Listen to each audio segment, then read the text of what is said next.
Next up, we are moving into Black Seas. The Spanish and the US fleets have made an appearance, Ben. Yeah, so pre-orders went up this week for 2 new big fleet sets. So you can pick up the Spanish, who are going to be throwing themselves into the ring, and they're fighting around Europe and, of course, around the Caribbean and that kind of thing as well during the 1700s and the 1800s. And you've also got the US fleet, who, of course, will be going out to do battle with the British and all sorts of other nefarious villains that are trying to vie for their territory as well around the Americas. And so you've got some really nice sort of setups for those with the big, lovely boats that they've been doing. We did post last weekend that there's been a rigging video done by Games. I'm trying to still nudge Jerry to do a rigging video, but it took 45 minutes for them to do it. So maybe one ship, 45 minutes. One ship. Yeah. But yeah, so you can see some of the ships they've got there. They've also got all the stuff that they've really trying to make it look a little bit better on as well. So you've got the nice sails that you can attach to them, and you've got the rat lines that you can put up the side, which are done in like a. Yeah, I don't mind doing that. The rat lines are fine. Because that's just printed on acetate, and you just stick that with glue. That's grand. Yeah. All of this thread, that's madness. And then gluing seals to said thread. Justin, I heard something interesting recently. Did you know in Jamaica that an apple pie costs you £1.50, but over in the Bahamas there, it costs you £3.50. All right. What's that? Plus the pirates of the Caribbean. I'm here all week, folks. Try the fish. My soul hurts. Thank you to the Cogs, because that one came up in our Discord, and I told that one to my kids, and I'm continuing to tell it every day. Oh, look, scenery. Yeah, here's a cool one. They've got a scenery pack out. Oh, scenery pack. Yeah, so quickly before we get to that, they've done a couple of new name ships. I'm going to call them special characters. So you've got the Santissima Trinidad, which is the awesome Spanish ship, which was possibly one of the most laden down ships with guns that ever existed, and that works into all of their rules and stuff on the tabletop as well. So they have this sort of like overgunned rule. Every little black dot there is a cannon, Justin. Yeah, 4 gun decks, is it?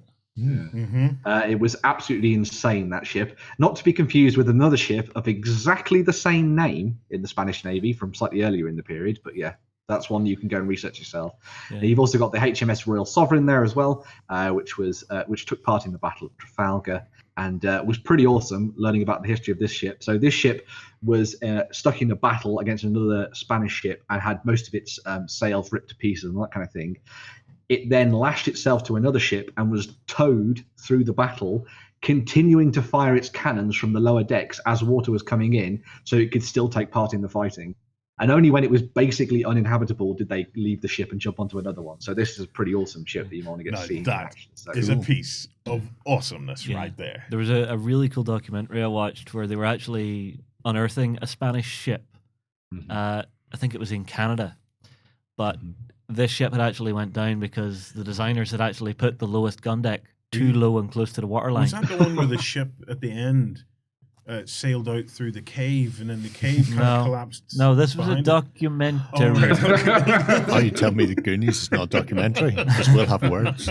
No, it was actually really cool because they were actually doing the archaeology on it and figuring out where did this ship come from. And one of the cool things about the Spanish ships was they actually grew tree limbs to actually match the section of ship that it was going into. So they weren't actually having to cut and shape the piece to actually be joined together to go into like the front prow where it comes up in a V. Yes. They would just grow a limb on a tree and then use that limb from the tree to actually shape down into it. Yes. That's a single component. They'd been doing that for some thousands of years, if I remember correctly, how they shape trees. What Ben described sounds awesome. I'd love to see more movies because, like, Master and Commander is one of my favorite movies. Yeah, it's a good one. With the sea battling action. If anybody knows of any other Kraken movies, put it in the comments below. Moby Dick.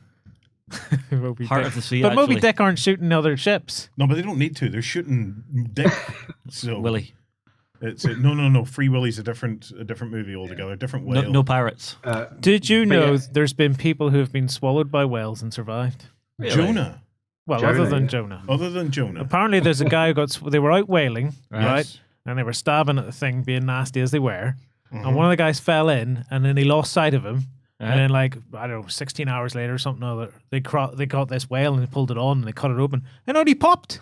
Just fell out of its stomach, still alive. No way. How was he able to breathe? But all white and weird looking like the Joker from from the first Batman movie. Because of the stomach acids. Yeah, apart from where his clothes, apparently his clothes sort of protected him, but he just sort of sat there for like hours and hours, just silent and white.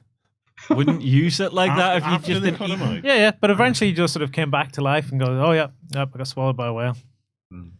I don't Fun times. believe this. Apparently this is true. What were you going to say, Ben? We're gonna have to find out if that's Yeah, true. research No, required. Research It depends on the required. type Fact of checker. whale that swallows you. No, I think it was like something like a One of them Balin whales. no, because they actually have really small throats. All right. So if you go for one of those ones that is filter feeding and they try to swallow you, you'll get stuck in its throat and it'll die. Oh. And you'll die as well, You'll die. presumably. A bit like squids, because squids have donut brains. So they can't swallow anything bigger than their sarcophagus. The sarcophagus. You is mean what they put you in esophagus? Esophagus, that's it. Because like there's their esophagus, and then their brain goes around their esophagus. So if they try to swallow They'll do themselves an injury. if they try to swallow like something Cabbage. like a cabbage, Dog it'll gamet, just they get drain damage. burst their brain. Interesting, that isn't it? They need a stretchy nose like you, Justin. What? So it's What's like wrong with my nose? Sorry, Ben, we're getting sidetracked, man.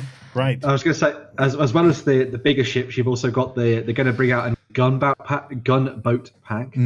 So this is going to be a set of smaller ships. They were just sort of effectively little floating ships with one sail that had a big gun attached to it. And while they could be, I am reliably informed by Warlord, blown out of the water very easily, they also were very quick and nimble, so they could be an interesting thing to throw into your fleet, especially since their guns would be leveled around the sort of waterline. So they'd be pretty deadly against some of the bigger ships, sort of punch holes in the side. And then, of course, you've got the big scenery pack there as well. So it includes one of the pieces that was available, I believe, as a pre-order piece back when the book first came out.